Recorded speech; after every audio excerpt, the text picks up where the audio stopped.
Bonjour Yvette Terola, Bonjour. quel plaisir de vous retrouver pour cette deuxième émission dans laquelle on va tenter de raconter votre vie à peu près, comme le dit le titre de l'émission.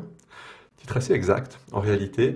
Hier vous nous avez parlé de votre enfance gruyérienne, de cette famille où les femmes se confiaient à vous, les tantes se confiaient à vous, votre mère se confiait à vous, vous aviez des rapports extraordinairement détaillés sur leur vie sexuelle, aussi sur ce que ça représente de soumission.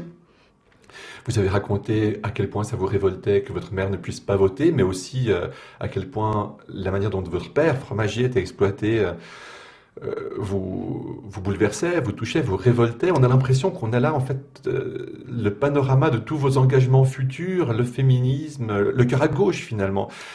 Vos parents, ils avaient aussi ce cœur à gauche. Vous avez dit, il n'y avait pas tellement de conscience politique, vous disiez. Non, non, il n'y avait pas. Un respect Non, de non, l'ordre il y des avait pas. choses. Hein. Non, il n'y avait pas, il n'y avait pas. Pas du tout même. Pas du tout. Mon père, que j'aime profondément, parce qu'il a jamais crié, il a toujours respecté ma mère, mais du début à la fin, quoi. C'était son amour. Même ses filles, on était un peu jalouses, parce que c'était ma mère, c'était une déesse pour lui, c'était une sainte, il la mettait plus haut que tout. Donc ça, c'était beau, ça, j'ai eu cet exemple-là. Plus haut que tout, mais sur la photo de mariage que vous m'avez montrée tout à l'heure, il est quand même légèrement surélevé pour apparaître un poil plus haut qu'elle. Un peu plus grand qu'elle, alors qu'il était de même taille, je crois. Oui, oui. Yvette Terola, on a aussi discuté Je crois que je n'ai pas répondu à la question. C'était quoi la question? Si, vous avez répondu s'il y avait une conscience politique. Ah oui, il n'y avait pas. Mais mon père, par exemple, que j'aimais pourtant beaucoup, pour lui, une femme qui fumait, c'est une femme perdue. Oula, alors ça a dû être compliqué pour vous par la suite. Ouais, j'essayais de ne pas fumer devant eux. Moi, je suis partie, moi. Je suis partie à 16 ans, j'en pouvais plus. Sinon, ma mère et moi, on aurait fini aux soins intensifs. On se courait après, on était d'accord sur rien. Maintenant, quand je revois ça, je me disais, mais Yvette, mais t'étais trop révoltée. C'était idiot, j'aurais pu faire ça mieux. Ma sœur qui vient après moi, moi j'ai ouvert le chemin. Elle était discrète, elle a fait tout ce qu'elle voulait, mais pas en cachette, mais pas aux yeux. Moi, j'y allais comme ça, et puis j'ai fait du mal, j'ai fait de la peine à mes parents, vraiment beaucoup, parce que j'étais révoltée, parce que rien n'allait, parce que j'étais d'accord avec rien avec ma mère. Mon père, il se taisait, lui, il nous regardait, pas nous écharper, mais c'était limite des fois. Bon, je lui en veux pas, parce qu'en même temps, elle tenait les choses, même jusqu'à la fin. Jusqu'à la fin, j'avais fait une émission avec Jean-Philippe Rabe, Zigzag Café, où je disais à un moment donné que je savais plus par rapport à quelque chose, si c'était du lard ou du cochon, je sais plus. Je dis, tu vois, tu dis que c'est cochon et tout. Elle était au premier degré tout le temps, les expressions, elle les comprenait pas bien et tout. Et quand j'ai commencé à chanter, ils avaient un peu honte. J'ai chanté des choses quand même un peu dures au début. Quand je disais, ils ont fait de moi un trou comme une terre béante, et ils ont usé de moi comme on use de sa force, ils ont liquidé ma tête pour ne garder que mon ventre, et ils m'ont tous enfilé par devant et par derrière. C'est mes toutes premières chansons, ça, où j'étais fâchée, où j'étais... Et eux, ils comprenaient pas, mais je comprends qu'ils comprennent pas. Ça allait, mais...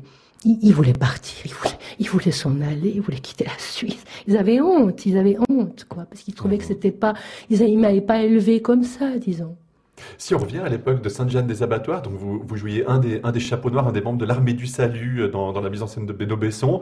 Donc, premier contact avec le théâtre brechtien, théâtre politique, cette histoire d'abattoir. Je sais pas, j'imagine que les abattoirs, c'était la métaphore d'une société qui broie les gens, comme on broie. Ouais, puis la chair des il animaux. y avait les vrais abattoirs à San Francisco, où ils faisaient du corned beef, ouais. Voilà, voilà. Si on revient à ces débuts-là, comment est-ce qu'eux ont reçu le fait que leur fille à 14 ans se trouve sur scène dans une pièce comme celle-là? C'était une fierté, c'était une étrangeté, C'était une étrangeté, parce qu'au début, ils ne pensaient pas que j'avais une pensée autonome, et puis que je pouvais être de gauche par mes propres moyens, que je pouvais décider de ne pas me marier, parce que moi j'avais décidé. Pour ma mère, c'était les hommes veulent pas de toi parce que tu dis des choses qu'il faut pas dire. Ils m'octroyaient pas une autonomie, disons. Mais c'est normal, Mais c'est oui, normal. oui et non, parce qu'ils vous ont quand même. Enfin, vous étiez petite, 14 ans, on vous laisse quand même partir dans le monde du théâtre Alors, qui a pas bonne presse. mais Vous oui. disiez que votre papa considérait une fille qui fumait comme une fille Mhm. perdue. Enfin, je Mais, sais pas ce et qui je me sais fait pas penser des je sais comédiennes. pas s'ils connaissaient. Je suis pas sûre. Quand je suis partie à Paris, mais ils avaient pas l'idée de la grande ville et de tout ça, puis de la ville de perdition que ça pouvait être. Ils m'ont laissé partir à 16 ans toute seule. Mais moi, jamais, enfin, jamais j'aurais laissé partir mon fils à 16 ans tout seul à Paris. Je suis partie toute seule. Je prenais le métro toute seule. Moi, j'avais un point ouais, quelqu'un me prenait en charge, me louait une chambre de bonne. Mais quand même, j'étais seule, quoi. Donc ils m'ont laissé partir comme ça. Moi, j'étais tellement persuadée. Je dis, je veux faire du théâtre, je veux suivre des cours de théâtre, je veux aller à Paris. Parce qu'on m'avait dit, les rades que je fais, les cours que je faisais au conservatoire, il faut que tu ailles à Paris, il ne faut pas que tu restes ici en Suisse. Va à Paris, c'est pour toi là-bas et tout. Moi, j'ai écouté ce qu'on me disait, j'avais aucune idée à l'époque. Donc, je suis allée suivre des cours chez Tania Balachova, des cours de théâtre, et j'avais pas d'idée de comment ça se faisait. J'ai pas fait d'audition, j'étais un peu nulle, je savais pas comment on pratiquait. Mais comment vous étiez arrivé à tout ça quand même? Parce que vous racontez ça comme si ça arrivait par hasard. Mais enfin, bon, alors à 14 ans, vous vous retrouvez dans cette pièce. Vous nous avez raconté hier un peu comment, mais c'est pas, les souvenirs sont pas très précis de la manière dont ça s'est produit apparemment, que vous soyez dans la distribution de Si, cette c'était une pièce. audition parce que je savais jouer De de la la guitare, guitare voilà, et je c'est ce que savais vous disiez. chanter. Ouais. Mais le fait que vous vous présentiez à l'audition, déjà, ça s'est passé comment? Pourquoi Bah, vous j'étais au étiez... cours de théâtre. Ah, J'étais au cours de théâtre au conservatoire. Donc, à 14 ans. à 14 ans, ouais, j'ai eu une dérogation. Donc, c'est là qu'ils m'ont attrapé, qu'ils m'ont vu. C'est Et là vous, que Benoît Besson m'a vu, dans un cours de théâtre. et on vous a invité à, enfin, on vous a encouragé à faire ce cours de théâtre parce que vous aviez ces talents en récitation ou ça a rien à voir? Tout à coup, ils cherchaient au théâtre pour enfants, à Lausanne, au théâtre municipal, des jeunes comédiens, puis des jeunes choristes. Parce qu'il y avait un chœur et une troupe de théâtre pour enfants, M. Fornet qui faisait ça. Et il y avait un directeur de chœur qui s'appelait M. Depardieu, moi je suivais des cours à l'époque de piano à l'Institut de Ribaud-Pierre. J'avais 10, 11, 12 ans. Puis ce monsieur Depardieu, c'est lui qui dirigeait les chœurs de cette troupe d'enfants. Ça va, on me suit? Vous me On vous suit? suivez? Mhm. Alors il me dit, ben, est-ce que tu veux venir chanter dans ce chœur? Puis j'ai dit, bah oui, volontiers. Puis c'était Cendrillon, l'histoire de Cendrillon, dont une fille extraordinaire, Karine Rosa, qui est devenue une chanteuse. Après, elle chante plus maintenant, mais une voix, mais quelque chose d'extraordinaire. Moi, j'étais subjuguée. Je trouvais ça extraordinaire. Moi, je veux aussi aller sur une scène et chanter et jouer. La pièce d'après, c'était Aladdin et la lampe magique. Et il y avait des auditions. Et je dis, moi, je veux aller. J'ai auditionné pour un rôle de petit garçon, ma boule. Et je suis prise parce que je fais rire tout le monde, parce que je peux être assez drôle si je veux. Dans ma Je vie, confirme. dans ma vie, j'ai pas assez accepté de rôle drôle, mais je peux être burlesque, je peux être assez rigolote. Et là, il m'avait pris pour ce rôle. Et j'ai joué, voilà, ma boule, donc Aladdin et la lampe magique. Et quelque temps après, dans la boîte aux lettres, il y a, au conservatoire, on ouvre une école de théâtre pour comédiens et comédiennes. Puis j'ai bringué à la maison jusqu'à ce qu'on m'inscrive à ce cours. Et puis j'ai été prise, oui, à l'âge de 14 ans, pour poursuivre les cours. Il y avait Pasquier, Filion, Cavalaski, Nanine Rousseau, Merminot, enfin tous ces Joël Filion, enfin tous ces vieux comédiens et comédiennes qui étaient formidables d'ailleurs.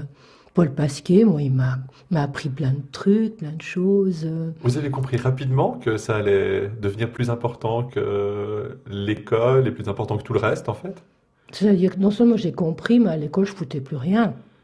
Je suivais ses cours à 14 ans, je faisais mes leçons à toute vitesse. J'ai une copine le matin, je me réveillais un peu plus tôt pour copier sur elle. Parce que les cours, c'était long quand même. C'était pas toute la journée comme c'est maintenant, mais c'était quand même de 4 heures à 10 heures le soir. Donc j'étais quand même 14 ans, je devais me lever le matin pour aller à l'école. Donc... Mais non, je crois que j'ai su, mais d'une manière évidente, c'était pour moi le théâtre, c'était ça que je devais faire. Je me suis même pas posé la question, c'était une évidence. Oui, c'était comme ça, j'ai pas choisi. Ça a été choisi pour moi, ça, voilà.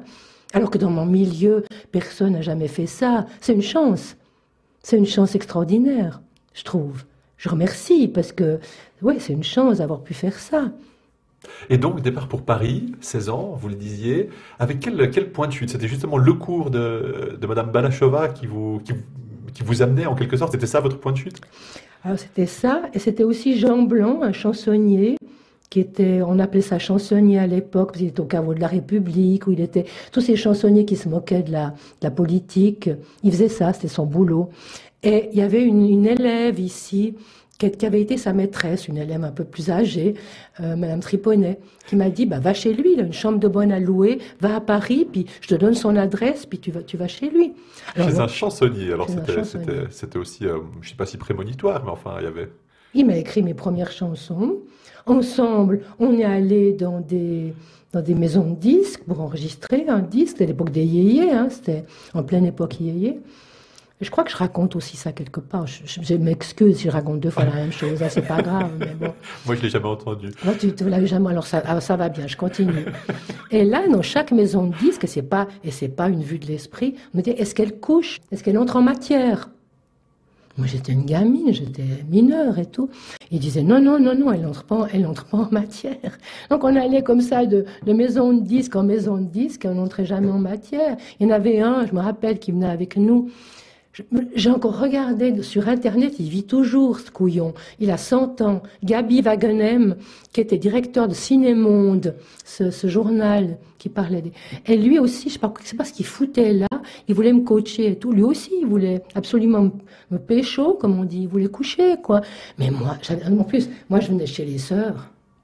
J'avais une éducation avec mes parents, on me touchait pas, hein. Mais heureusement qu'il y a eu ça.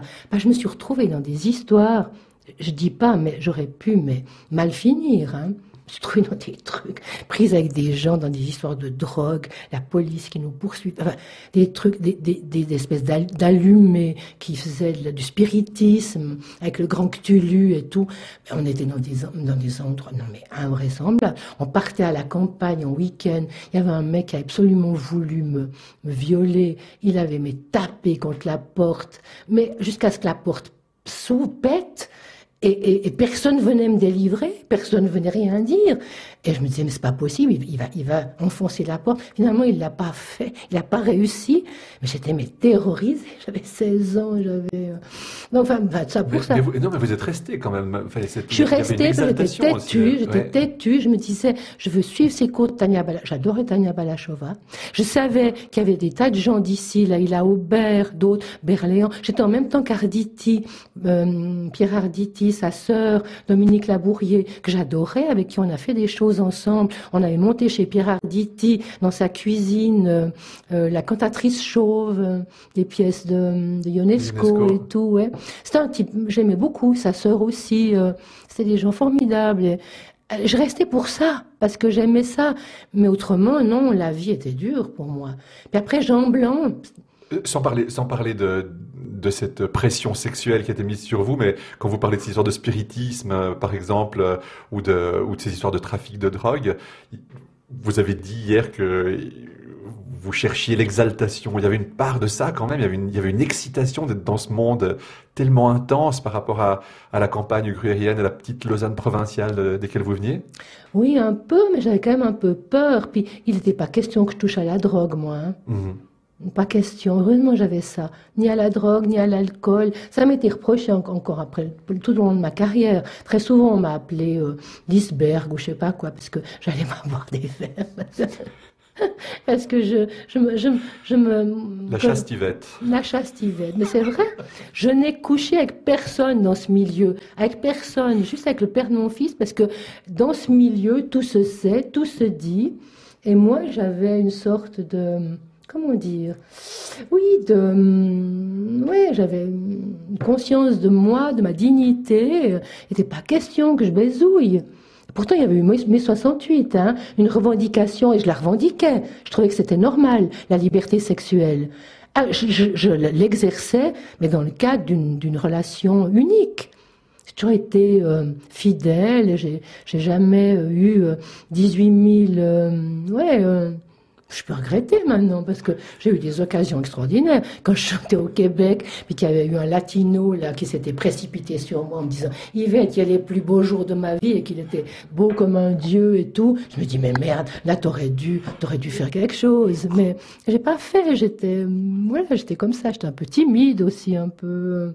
Voilà, la seule personne qui m'aurait bien plu, je peux le dire maintenant parce qu'il est décédé, c'est François Berthet, où j'ai eu un petit béguin pour lui, quand on avait joué une pièce de Yvonne, princesse de Bourgogne, de Gombrowicz.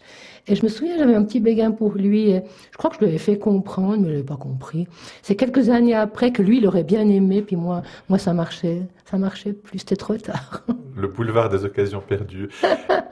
Mais autrement, j'ai jamais couché avec personne parce que ni avec un metteur en scène, ni avec. Pourtant, on m'a fait des propositions pour avoir des rôles et tout. J'ai jamais.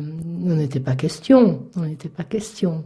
Vous avez évoqué Tania Balachova. J'aimerais bien que vous nous en parliez un petit peu plus. C'est une figure importante quand même. Enfin, elle a joué à la création de Huis clos de Sartre. Oui, de Dürrenmatt aussi, Franck V.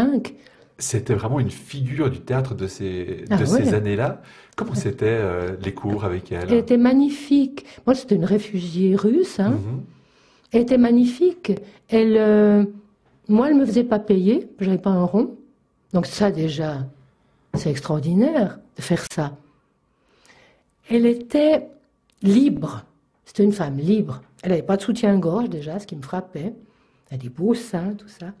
Des beaux cheveux blancs. Vous savez que dans chaque épisode, jusqu'à aujourd'hui, on a une paire de beaux seins. On a déjà eu les beaux tétons de votre... Voilà. Voilà. Et maintenant, c'est ceux de Tania Balachova. C'est ceux de Tania Balachova. Elle avait des yeux d'une beauté, des yeux de chat comme ça, bleus, des pommettes très hautes comme les Slaves. Elle était enthousiaste. Moi, je me souviens... J'étais très jeune, hein, j'avais 16 ans, donc j'ai pas des souvenirs très précis, mais elle me faisait faire beaucoup d'improvisation, et à l'époque, j'étais très bonne en improvisation, ce que j'ai un peu perdu. Et je me souviens d'un thème qu'elle m'avait donné, absurde, la sexualité chez les pincettes. Et j'ai fait tout un développement que je pourrais plus faire maintenant. J'étais assez libre sur le plan du langage, tout. Après, j'ai perdu un peu. Sur la sexualité, sur les pincettes, et j'ai réussi à faire quelque chose là-dessus. Et elle était assez contente de moi, elle m'aimait bien. Elle m'aimait bien. Elle me disait souvent, ne pense pas trop. C'était son truc à elle. Ça. Quand tu dis une phrase, pense à autre chose. Tu dis pas la phrase que tu as sous les yeux, tu penses à quelque chose. Alors je sais pas ce qu'elle voulait faire par là, me détourner un peu, de coller trop au texte ou d'illustrer le texte, mais d'avoir une intention différente de ce qui était écrit, ce qui donnait une étrangeté probablement à ce qu'on disait. Mais j'étais jeune encore. Ce que j'aimais surtout voir, c'était les autres travailler, parce qu'il y avait des gens extraordinaires. Là, il y avait des figures magnifiques, et puis des gens doués. Et puis j'aimais regarder ça. C'était tellement nouveau pour moi, en plus. Vraiment. Il y avait aussi une fille qui devait être son amie, qui faisait justement l'improvisation, et un monsieur en chaise roulante qui lui aussi donnait des cours. Mais je ne sais plus de quoi, alors. J'ai oublié un peu maintenant. C'est assez ancien. C'est assez ancien. Ils étaient 3, je me souviens. Il y avait aussi Monta qui était allé... il y a pas mal de gens d'ici qui étaient allés suivre des cours chez... Et je découvre maintenant, dans des interviews d'acteurs français ou d'actrices françaises, que certains ont été chez Tania Balachova.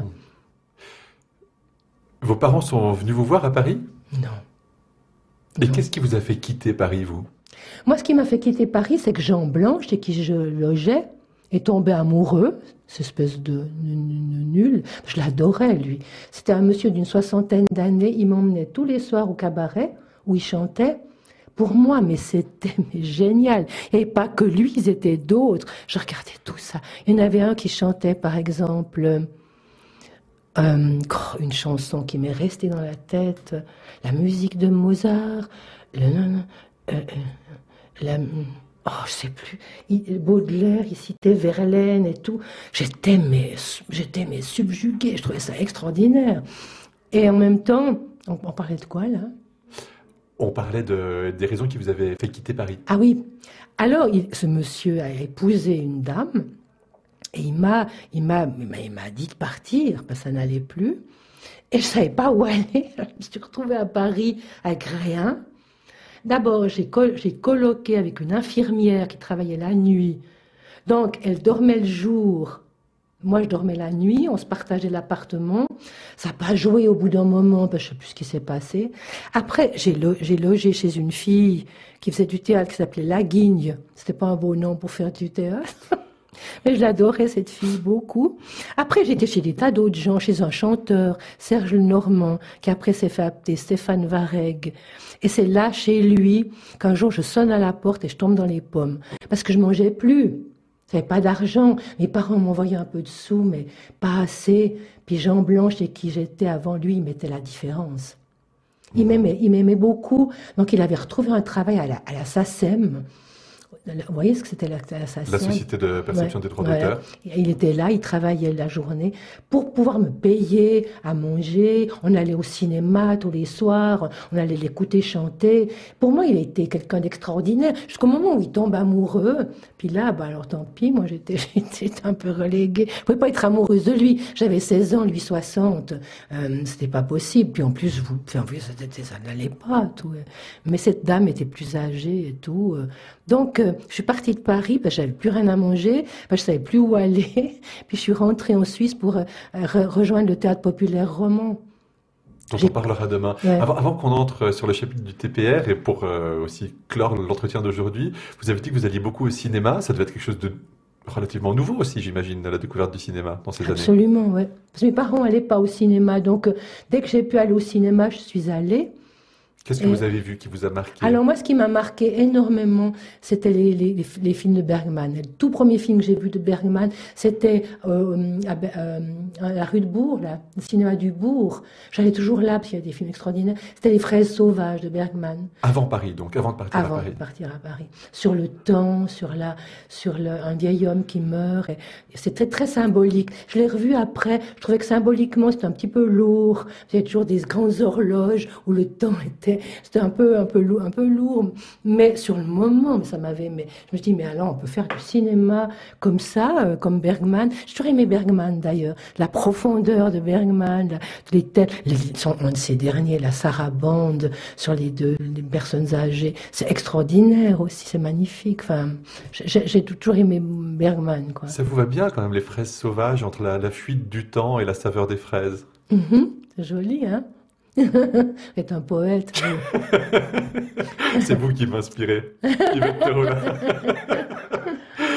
Merci beaucoup pour ce deuxième entretien. Quelle chanson avez-vous choisi ou quelle musique avez-vous choisi pour se dire au revoir aujourd'hui? Alors, peut-être ça n'a rien à voir avec ce dont on a parlé, mais quand même, pour la chanson d'Anne Sylvestre que je chante dans Histoire d'île, qui s'appelle Maison douce. Maison douce d'Anne Sylvestre, interprétée par vous? Par moi, oui. C'est parti. À demain. À demain. La plupart des violences sexuelles restent impunies. Seuls 8% sont dénoncés en justice. C'était une maison douce, une maison de bonne aloi, juste ce qu'il faut de mousse, répartie aux bons endroits, assez de murs pour connaître une chaleur bien à soi, et ce qu'il faut de fenêtres pour regarder sans effroi. Non, non, je n'invente pas, mais je raconte tout droit. Elle ouvrait parfois sa porte à ceux qu'elle choisissait. La serrure n'est pas forte, maison tu n'as pas de clé, mais avec sa confiance, jamais elle ne pensa qu'on pût user de violence pour pénétrer sous son toit. Non, non, je n'invente pas, mais je raconte tout droit. Advint qu'un jour de malchance, une bande s'approcha. On sonne, à la porte on lance des coups de pied, ça et là. À plusieurs, on s'encourage, on prétend qu'elle ouvrira. Et commence le saccage, la porte, on l'enfoncera. Non, non, je n'invente pas, mais je raconte tout droit. Sauvagement ils pénètrent, dévastant tout devant eux. Ils obligent les fenêtres à s'ouvrir devant le feu. Avec leurs couteaux, ils gravent des insultes sur les murs, puis s'en vont faisant les braves, quand tout n'est plus que blessure. Non, non, je n'invente pas, mais je raconte tout droit.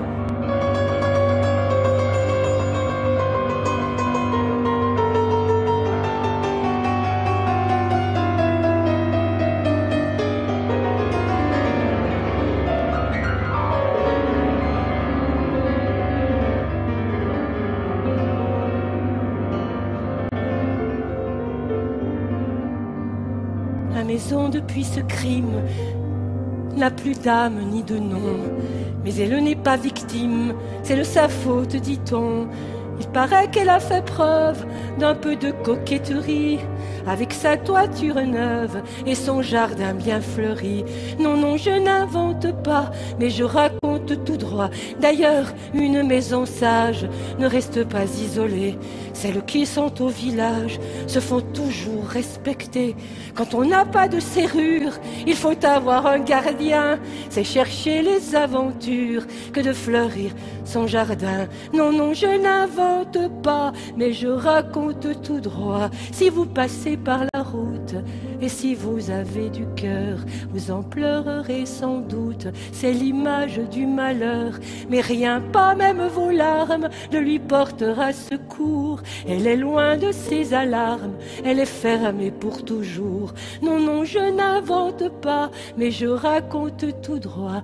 Si j'ai raconté l'histoire de la maison violentée, c'est pas pour qu'on puisse croire qu'il suffit de s'indigner. Il faut que cela s'arrête. On doit pouvoir vivre en paix, même en ouvrant sa fenêtre, même en n'ayant pas de clé. Non, non, je n'invente pas, mais je raconte tout droit. Non, non, je n'invente pas. Moi, je dis ce que je dois.